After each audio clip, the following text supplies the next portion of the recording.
Hello, Chris here, Real N140.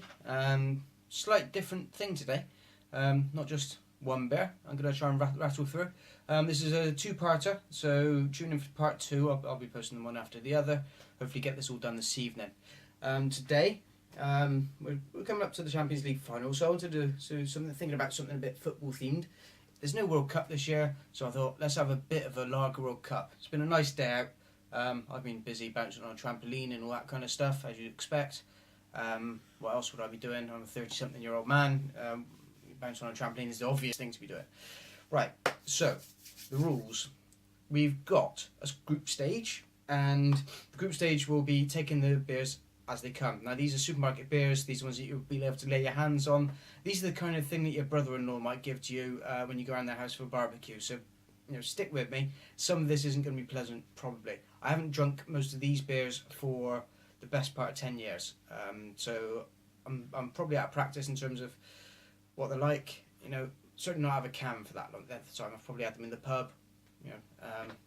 I try and avoid them generally. But let's see what they're like now. Why not? So, first round, they are seeded. These are the seeds. So, first round, Holland, Australia, Scotland. Holland is seeded. Now, Holland is represented by Orangey Boom. Scotland was almost seeded. That's actually the reason it was almost seeded was because it's an Innis and Gunn lager in this rather strange little unmarked can. So I didn't want to seed Scotland on the basis that they've performed so poorly in every World Cup ever. Sorry, Scotland. That's the way it is. Next, Italy, USA, England, and Italy are seeded there. That's an M&S fancy lager. Last group is the group of death. Germany, Spain, France.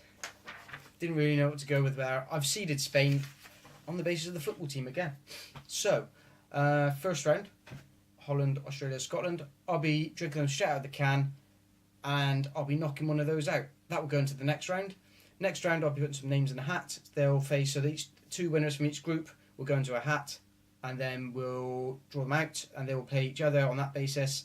And then the final round, I will be blindfolded, and I will give you my verdict without knowing anything, and I will have my wife assist me with that, because she'll have to pass me stuff, otherwise I'm just going to make a mess, spill everything everywhere.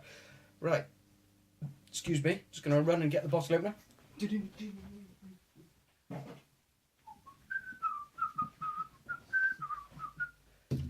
Okay, so, first round. First round is, well, as it's in front of me, Italy. Italian pure lager, pure mountain water from the Italian Alps, conditioned for 35 days, brewed for Marks and Spencer. So that's representing Italy. That's the seeded team. Representing England, Carling, from the Carling Brewery in Burton-on-Trent. Representing the USA, Budweiser. So say the king of beers. Possibly the first beer that had a white mouth in it, as I recall from years ago drinking it.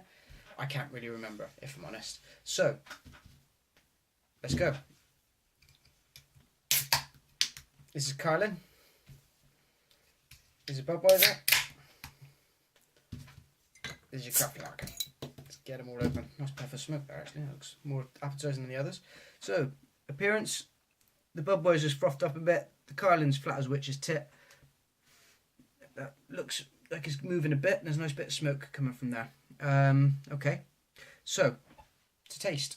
Because that's what it's about, really. If you're at your brother-in-law's house and you want to have a drink, what's the best of these going to be? Starting with the Bud. Wish me luck.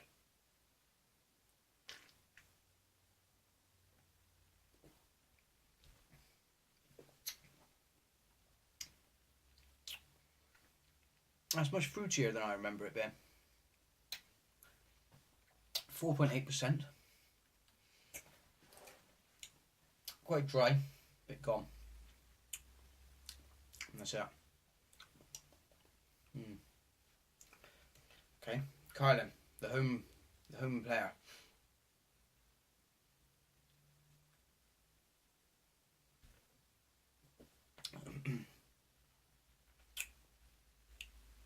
Brown. Maltier flavour rather than the fruitiness of the bud, you got the maltier hit there. It is all what's the word? In context, though, I suppose. So this is the seeded one, Italian lager, brewed with pure mountain water from the Alps. Let's try it.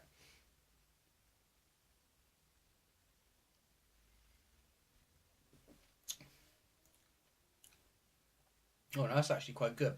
Nice and crisp. Okay, I think the seed has to go through. It's between these two.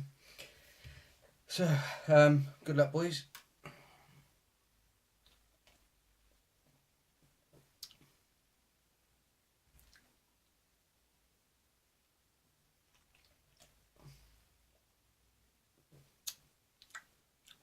No, I think if I carried on drinking that, it would make me feel sick.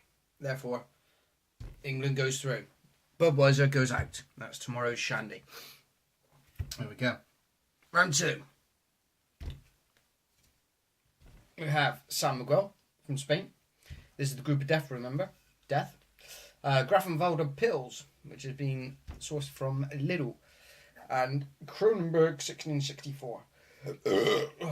This is has a hazard of the job with this one. Bloody hell. Okay. Open sesame.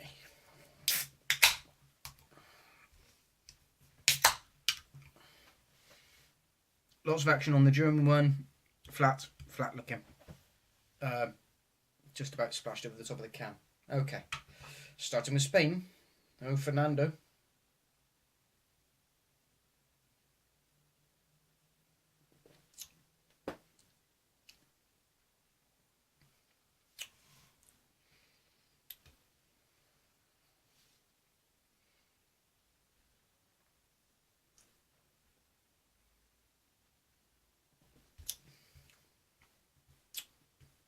Right. I don't know what the flavour was in that, but it wasn't nice. That's quite nice.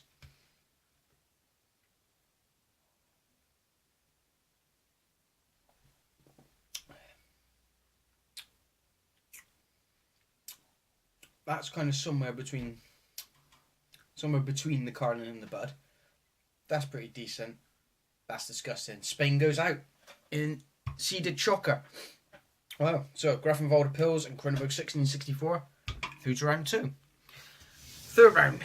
Well, third group of the first round.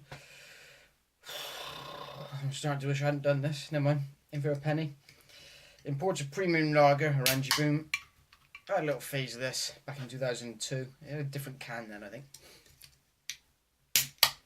Innis and Gunn. Unbranded. Foster's.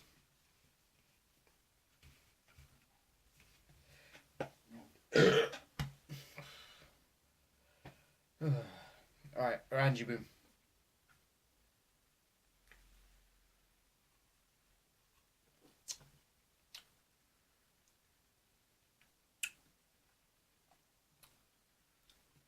Tastes of very little. Innis and Gunn. Now, they're very nearly seeded. Innis and Gunn.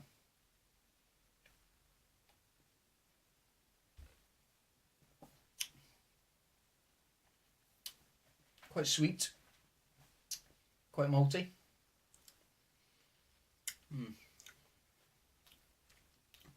And Australia. Favourite of barking morons, this one generally, but let's try it. The Amber Nectar, as Paul Hogan may have called it.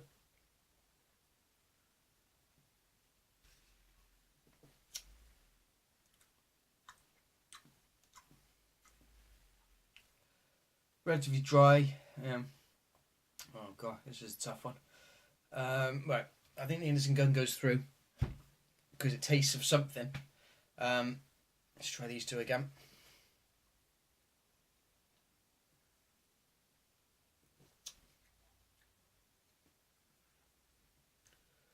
Tiniest hint of malt.